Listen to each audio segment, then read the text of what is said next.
Egunon bioi, Rosa, zeugaz hasiko naz. Rosa Ramos Euskal Filologian lizentziaduna da, eta tokiko administrazioko euskera teknikaria izendakoa 1989tik 2021 batera.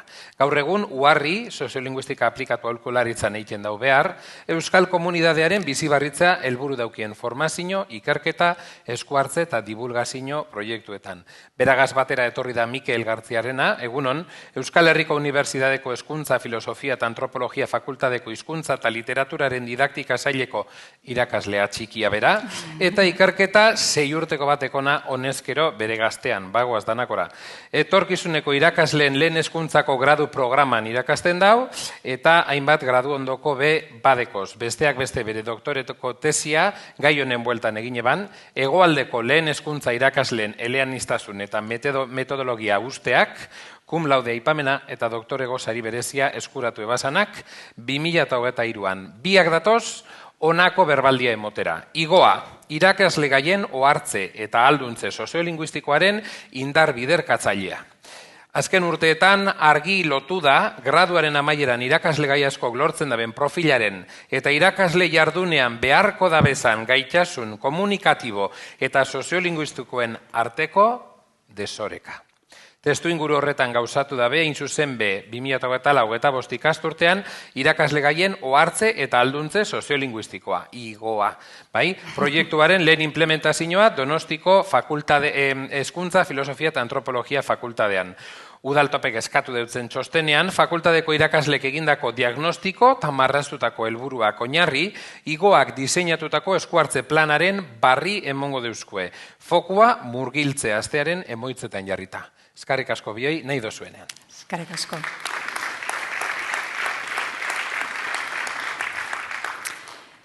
Egunon, bon dia. Eskarrik asko noski udaltopeko antolatzailei igoa lantalde osoaren izenean, azken bi urte hauetan Hezkuntza Fakultatean, Donostiako Hezkuntza Fakultatean egiten ari garen lan osoen aurrean azaltzeko aukera mateagatik.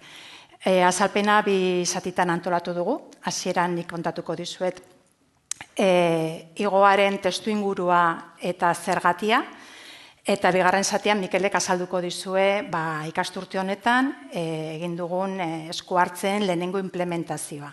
Ikusten duzuenez ikasturtea orain bukatu gabe, orain ebaluazio fasean dago, baina ja zenbait gauza kontatzeko bagaude, eta hori azalduko dizue Mikelek. Zergatik igoa edo irakasle gaien ohartzea alduntze soziolinguistikoa.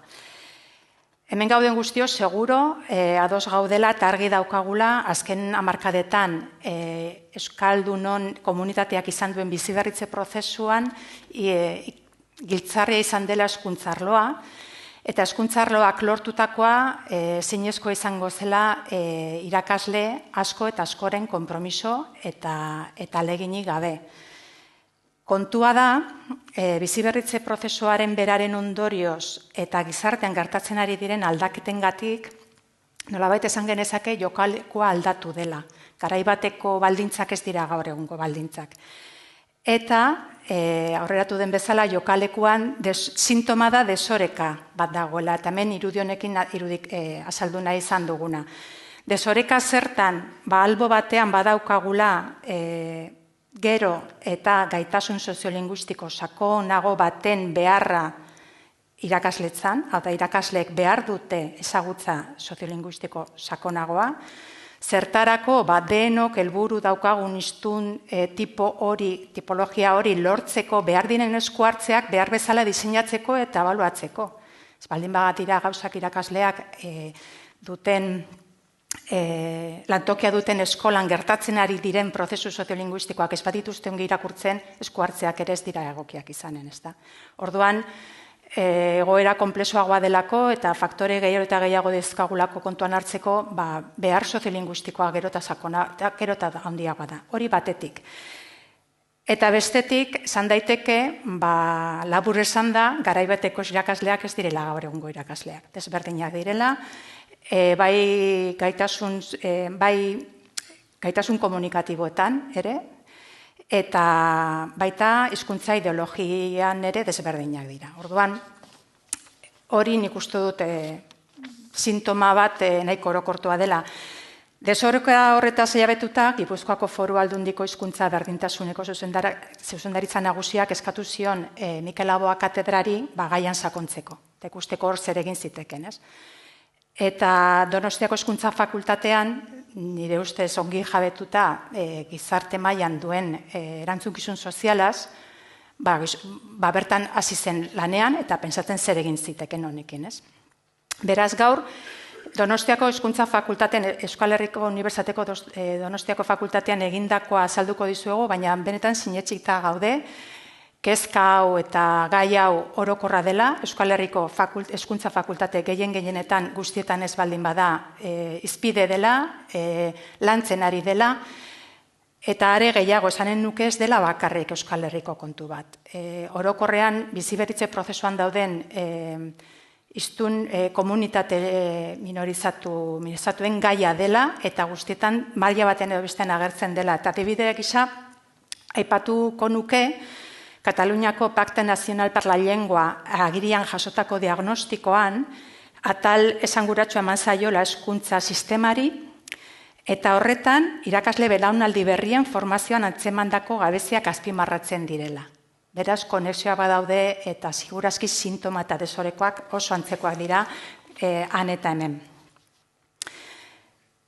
Beraz, testuinguru horretan, 2023ko ekainean igoa lanean hasi zen, eta lehenengo lan bezala, fakultateko irakasleei eskatu genien bi gauza egiteko. Batetik, ikasleak ongi ezagutzen dituzte, egunerokotasunean ondoan daude, eta orduan eskatu genien, ikusten zuten egoera irudikatzeko, argazki bat ateratzeko, eta hori batetik nolabait egoera egiteko hain zuzen, eta beste ariketa bat, haien ustez, gaur egun euskarazko hezkuntzak zenolako profila behar duen. Hau da, helburu gisa, zenolako irakasle gai beharko genituzken. Udaltoperako idatzitako txostenean baduzu hau sakonago azalduta, hemen zertzela da batzuk besterik ez ditugu emanen, baina nik uste nahiko izanen dela ulertzeko pixka bat igoaren testuingurua zen den. Barkatu. Egoerari dagokionez, eta irakasleek aipatzen zituzten alderdionak eta indarguneak, baina nolabait kezka iturria den hortan lupa jarrita, gabeziak, ikusten zituzten gabeziak ikasleengan, 4 ardatz hauetan kokatu zituzten. Batetik esaten zuten, ikasleek ez dute kontzientzia soziolinguistiko nahikorik. Ez dira jabetzen, irakasle bezala izanen duten funtzioaz, eta haien artean orokorra da ideologia linguistiko liberala, hau da. Bakoitzak nahi duena hitz egin dezala, inposiziorik ez, hemen askatasuna da oinarria, ezaguna egiten zaizu, ezta? Ordan hori batetik. Bigarren hartaz batzean kokatzen zuten hizkuntza maila ez nahikoa. Komunikazio gaitasun txikia, orokorrean, ez da bakarrik hizkuntzaren kontua da komunikatzeko gaitasun hori, eta noski erregistroen gabezia. Gaur egun ja lehenago atera da gai hau, ez? Komunikazio egoera guztietan eraginkortasunez aritzeko gaitasun hori. 3. ardaz batean, hau ere aitara da, praktika nolabait naturalizatuta dauzkate ikasle askok praktika diglosikoak, hau da, egunerokotasunean hizkuntza alternantzia ikaragarria da, irakasleei zerbait galdetu euskaraz, baina jarraian momentuan ikaskide bati zerbait eskatu gaztelaniaz, esparru ez formalak noski oso gaztelaniaz egiten dira neurri handi batean, eta horrek ez du laguntzen kompetentzietan gainera. Baina, orduan hori, praktika diglosiko oso naturalizatuta, badakigu hori bigarren hezkuntzatik ekartzen dutela, baina unibertsitatean ere, neurri handi batean, berdin mantentzen dute. Eta azkenin, 4. ardatz batean, kezka bezala ikusten zuten ikasleen oinarri kultural urria. Erreferente eta bizipen kultural gutxi dauzkatelako, eta falta zaie euskararen eta euskarazko hezkuntzaren historiaren berri. Ez dira jabetzen, euskatinak ekepatuen bitetik ez, ez dira jabetzen onaino nola heldu garen edo zein izan den prozesuan. Noski, hau argazkia eta aipatu behar dut, hau orokortze bat dela. Zorionez badaude salbuespen asko onerako. Badira hiztun ikasle batzuk, irakasle gai izan nahi dutenak, gradua egiten ari direnak, kompetentzia ona dutenak, kultura ezagutzen dutenak, eta praktika egokiak dituztenak. Baina fakultateko irakasleek bai aipatzen zuten, beste multzo handi bat hemen kokatzen dela, eta ez ote den gero eta handiagoa, hori zen pixka bat kezka, ez? Orduan hori zen pixka bat gaur egungo argazkia, eta nora joan beharko genuken edo zen izango litzateken helburua, hau da, gradua bukatzean nolako irakasle gaiak, dira desiragarriak hezkuntzak dituen beharretarako, ez? Eta orduan, irudi hau honela irudikatzen zuten, ez? Zaten zuen, batetik irakasle gaiak behar du kontzientzia nolako profesionala izan beharko duen, lantokia lehen esan dudana, ez? Eskolako egoera soziolinguistikoa ongi ulertzeko, ongi irakurtzeko, eta horretan hezitzaile bezala duen funtzioaz. Hori ongi ulertu behar du. Bigarrenik, gaitasun linguistiko eta kulturala nahikoa behar du. Noski, bai erregistroen aldetik, eta bar. Eta orduan, bi zutabe hauetan, bi oinarri hauetan, bi zutabe hauetan oinarrituta, hiztunak, kasunetan irakasle gaiak, irakasle izango den horrek, lortuko du euskararekiko atxikimendu nahiko sendoa, praktikan eredu izateko, praktika eredugarriak izateko. Bestela zaila ikusten da, ez? Eta orduan, hori da, euskararekiko atxikimendu horrek emango dizkio, praktika linguistikotan bere lanbidean, hiztun guztiei euskaraz egiteko praktika eredugarri horiek egiteko nolabait indarra, baina norezen geratu fakultateko irakaslek egindako helburu hau, esaten zuten, beste plus bat, beste urrats bat eskatu behar zaio irakasle gaiari, eta bada eragiletza, hau da, eragile izateko jarrera bat hezkuntzak sortzen ari den edo sortu beharko dituen prozesu guztietan. Hau da, soluzioaren parte izateko jarrera proaktiboa eskatu behar zaio. Eta hori da, nolabait, ulermen oso baten, hori da, ohartze soziolinguistiko eta alduntze soziolinguistiko baten ondorioz lortzen da hori, ezta? Eta, lehenengo fase hau egina, ja sortu zen fakultatean igoa lantalde trinkoa, eta hori bileginen helburu zehatzak lantzen. Helburu zehatzak, zerrenda luz esan barra zen, ez ditu dena aipatuko, baina, logikoa denez, kokatzen dira, 4 kategoria hauetan kokatzen dira, ez? Nolabait helburua dira soziolinguistikaren ezagutza, komunikazio gaitasuna, gaitasun kulturalak eta ardura kolektiboa. Eta gero, lehentasuna, baliabideen azterketa, esku hartze posibleak hasi ginen lantzen, eta azkenean egin zen, aurten, iraian, hasi zen lehenengo implementazioa. Baina, horri buruz, Mikelek hitz egingo dizuet. Eta Mikel. Zuregatik. Hemen, Rosak ederkia aipatu dizuen bezala, igoako lehenengo ardatzetako bat izango genuke. Ardatzetako bat da irakasleok igoako lantaldean osatzen 8 bat irakasle gara, eta bertan klaseak ematen ditugu. Eta klase horietan ikasleekin edo irakasle gaiekin ari garen horretan, Rosak laburtu dituen helburu horietan oinarrituta, ondorengoak txertatu genituen, jakintza soziolinguistikoa, kulturala, historikoa, hezkuntzaren historiari buruzkoa, nolabait lantzeko. Eta hau zen, 4 urteetan, aurtengo ikasturtean landu dugun gida, edo. Hau izango litzateke, bertan adibidez hezkuntza museoetara bisitak, artista gazteen eskutik egindako lanak, ikusten duzuen bezala 4 urteetan zehar antolatu ditugu eta ia dena hartzeko moduan izan gara, eta hori izan da ardatzetako bat. Bigarren ardatz nagusian goian ikusten duzuen murgiltze astearena izango litzateke, eta bigarren horretan zentratuko gara gehien bat nire jardunean. Haur eta lehen hezkuntzako graduetan landu nahi den zera da, proiektua da, baina aurten pilotatu ahal izan dugu soilik lehen hezkuntzako graduetako ikasleekin.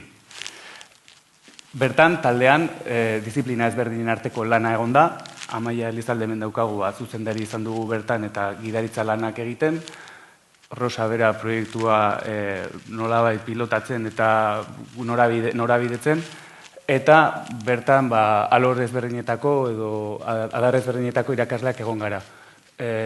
Hizkuntzaren eta literaturaren didaktikakoak, matematika, zientzia esperimental eta gizarte zientzien didaktikakoak, musika, plastika eta gorputza adierazpenekoak. Oso berri ona da, ze ardura partekatu bada eta denok bat egiten dugu honetan. 2023-2024 ikasturte akademikoan landu genuen, eta aurtengo ikasturtean pilotatu ahal izan dugu aurkezten ari geratzezkizuen lana. Eskuartzeari begira, orain aipatuko dugun murgiltza asteari begira, lehen hezkuntzako, lehenengo urteko, lehenengo asteko zera izango litzateke. Irakasle gai hien etorrera bermatu, hau da lehenengo astean, eta bertan ikaslekin landuko genukeen, edo landu dugun eskuartzea izango litzateke. Lan hau noski, esan gabe doa, borondatez landutakoa dela, eta hori, murgiltza asteari begira, datuak eta ebaluazioari begira, esan dugunez lehenengo urteko graduko ikaslekin egina da, 5 egun izan dira, eta bakoitzean 5 orduko saioak antolatu dira. 5 saio horietan, ikusten duzuenez, egunka antolatu ditugu, eta lehen aipatu ditugun gaitasun soziokulturalak edo sozioekonomikoak, baita ere euskararen bueltan egon daitezkeen gai guztiak lantzen saiatu izan gara. Arestian aipatu ditugun helburuak lantze aldera. Ikusten, ezakit bizta zorrotz daukazuen, bestela gero txostenean ikusi halko duzue patxadaz, baina adibidez lehenengo gunean eskanerrak eta biografiak lantzen genituen, nondi gatozen, eta ikuspegi introspekziotik pixka bat komunitatean jartzea izango litzateke helburua. Eta hizkuntza ideologiak lantzeko, hizkuntza paisaia eta hizkuntza nola lantzen den edo nola geri den gure komunitatean, Euskara hezkuntzan nola izan den eta ze bilakaera historiko izan duen bertan, eta azkenengo gunean hausnarketa sortzailea egin genuen. Zenbatekin, 150 ikasle ziren, 6 irakasle ginen bertan, eta 25 kideko gelak izan genituen. Funtzioa edukia transmititzekoa bazen, baina baita ere ludikotasuna eta beraiek nolabait euskararantz atxikitzea zen helbururik garrantzitsuenetakoa. Hemen dituzue hainbat lagin, hau dira pixka bat radiografia edo eskaner horiek ikasleek egin zituztenean nola ikusten zuten kanpokoa eta bere barrurakoa ere bai. Adibidez, 3. egunean Bea Egiazabalen monologoa izan genuen bertan, etzen dena klasean egin, kalera ere atera ziren, aretoan partekatu genituen horrelako ekintza kolektiboetan, azkenengo egunean adibidez nere Arreola etorri zen eta Ander Lakai ebera ere, etorri edo gure fakultateko irakasle gaia da, eta 4. urtean ari da. Eta izugarria izan zen ikusteko, iritsi berria eta bukatzear dagoena, guazenen ibiltzen da, aktore oso ona da, eta bertan izatea guretzat ohorea izan zen, eta nolabait ekintza borobiltzeko aukera eman zigun. Aldagai zerrenda bat ekarri dugu, hau da, gure murgiltza asteak zer inpaktu izan duen edo zein zen hasiera eta ondoren nola bukatu zen ikusteko aukera ematen ziguna, eta bertan ikusten dituzue 6 aldagai daudela bereziki. Guazen horietara, lehenik eta ben galdetu genien ikaslei ea hizkuntza erabilerari begira, ea zeintzen beraiek ebiltzen zuten hizkuntza.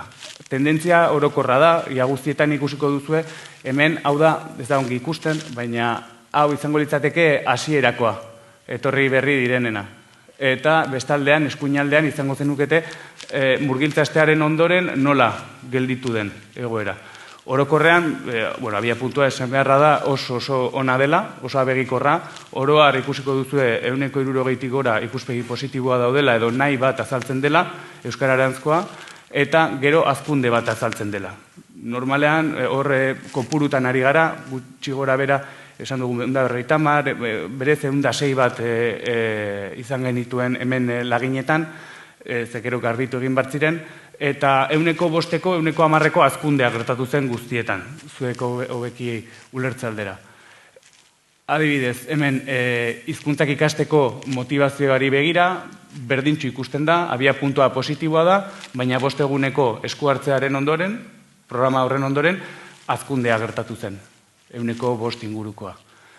Berdin gertatzen da hizkuntzak erabiltzeko motivazio mailarekin. 4 hizkuntza hartzen ditugu beti ardatz, iparrorratz gisa euskararekin, edo euskararen egoera edo realitatea hobeki ulertzeko aukera ematen digulako.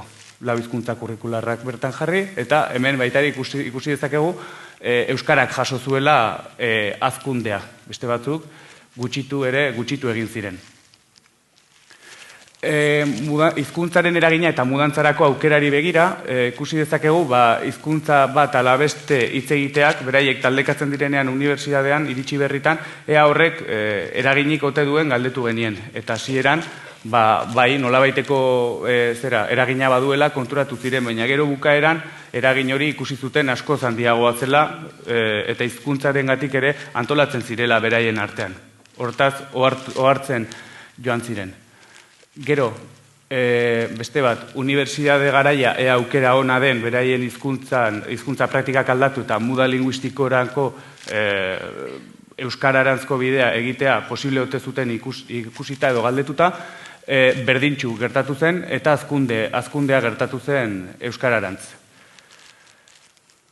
Gero hizkuntza erabileraren maiztasuna ere 5 egunetan zehar handia izan zen euskararena, ia guztizkoa, haien pertzepzioetan, eta ebalorazio orokorrari begira, hau da, 5 egun horiek nola ikusi zituzten eta gustatu zitzaien, edo zertan ikasi zuten, zertan ezigarri egin zitzaien, hemen txedituzu eta guretzat sorpresa handia eta oso positiboa izan zen, guztiek izan zutelako, edo guztiak ardaztu zirelako eskuinaldean, eta oso ikuspegi positiboak izan zituzten bertan bai, azteko eta berdinen arteko sozializazioan, lehenengo urtea, iritsi berri, eta aukera ona izan zen beraientzat sozializatu izateko, eta bestetik baita ere guk helburu genituen eduki horiek edo gaitasun horiek transmititze aldera edo lantze aldera. Izan gaitasun soziokulturaletan, baita ere euskararen historiari begirakoetan, eta hainbatetan. Txostenean horiek guztiak ageri dira, ez dira ongi eta irakurtzen. Proiektuari begira, ja bukatze aldera, ikusi dugu ekarpena positiboa izan dela eta funtzionatzen duela eta ikasleek ere modu positiboan ikusten dutela. Hori importantea da. Eta proiektua egituratu eta zabaltzeko nahi horretan, beharrezkoa daukagu hori nolabait unibertsitatean edo gure erakundean txertatu, nolabaiteko babes eta oinarri bat izatea, eta hori urtero bermatu eta handitzen joatea. Horretarako, importantea da hori albidetzea, izan ere, irakasle gaien gaitasun linguistikoa hobetzeko baliabideak lortu dugu, eta errotze horrekin irakasleen borondatetik haratago joango ginateke. Hain zuzen, hori, aurten pilotatu dugu lehen hezkuntzakoekin, haur hezkuntzakoekin beste hainbeste egineko genuke, DBH edo bigarren hezkuntza masterrerako eskaintzan zabaldu nahiko genuke, eta zertarako gaitasun linguistikoen hobekuntza ere helburu dugulako. Rosak aipatu du, hasieran irakasle profilarekin egokitutako arazoak ditugula. Haiek ere, beraikin hitz egin da, limitazioak edo mugak dituzte komunikatzerakoan. Eta hori, ikusten dugu profizientzia edo zera horretan mugak baldin badaudere nahia eta grina eta euskararantz mudatzeko gogoa badagoela. Eta hori oso garrantzitsua da.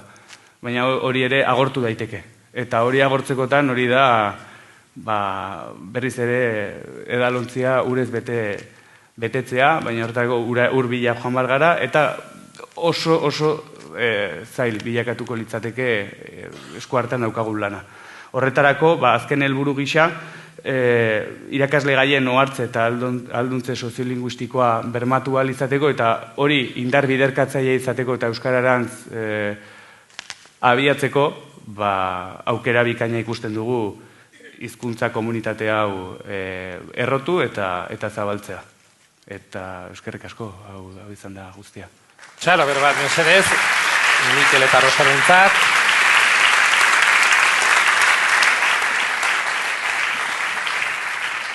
Oso adibide interesgarri izen da ikusteko benetan premia dagoen tokian zelan egin leiken, oso zorroztasun handiz azaldua, etxetik edo beharretik zabizienak gogoratu, zumen egin zeinkie galdera, eta Berton Zagozienok hortxe ikusten dut beso bat altzatuta, eta mesedez, urreratu mikrofonoa.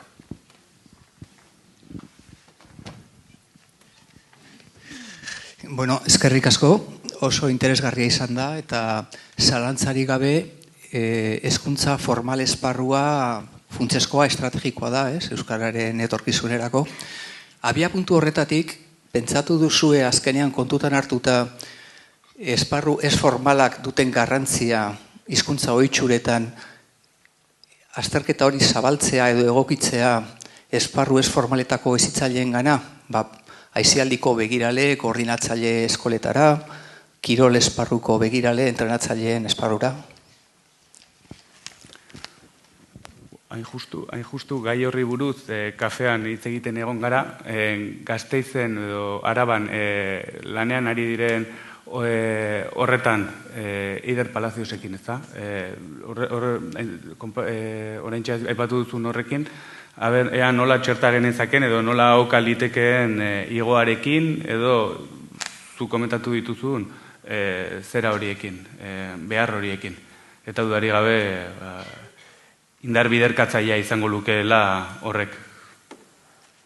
Igual, gauzatxo bat gaitzagatik, elkarren berri interesgarria izan dare, eta iruditzen zait, belaunaldi berriekin lanean ari diren heldu guztiengan heldu behar garela, bai familiak, bai hezitzaileak, arlo ez formalean, eta bai irakasleak, ados, elkarren berri izatean, baina esparru bakoitzak badu bere berezitasuna. Eta nik uste dut irakaskuntzak baduela berea, baduela ere ez formaletik eta horren nolabait akademikoa ez den esparrua ere bai, baina iruditzen zait adibidez gelaren zentralitatea oso garrantzitsua dela, ulertzea gelatik bertatik irakasleak egin dezaken guztia, kulturaren transmisioan oban ados, oso ongi, baina nik uste dut igoaren nahiko lan hori errotzeko eta irakaskuntza helburu izan da, eta bai, elkarren berri izan eta zergatik ez, baterako baliogarria dena agian besterako ere bai, baina desberdintasun handia daude, Osa, esparru berak ezberdina direlako. Galdera zorrotza, erantzun zorrotza ondo igertzen da irakasle honak ekarri dugu zela. Txalo bero bategaz mesedez agurtu da iguzan orduen eta aurrera jarraituko dugu. Eskerrik asko.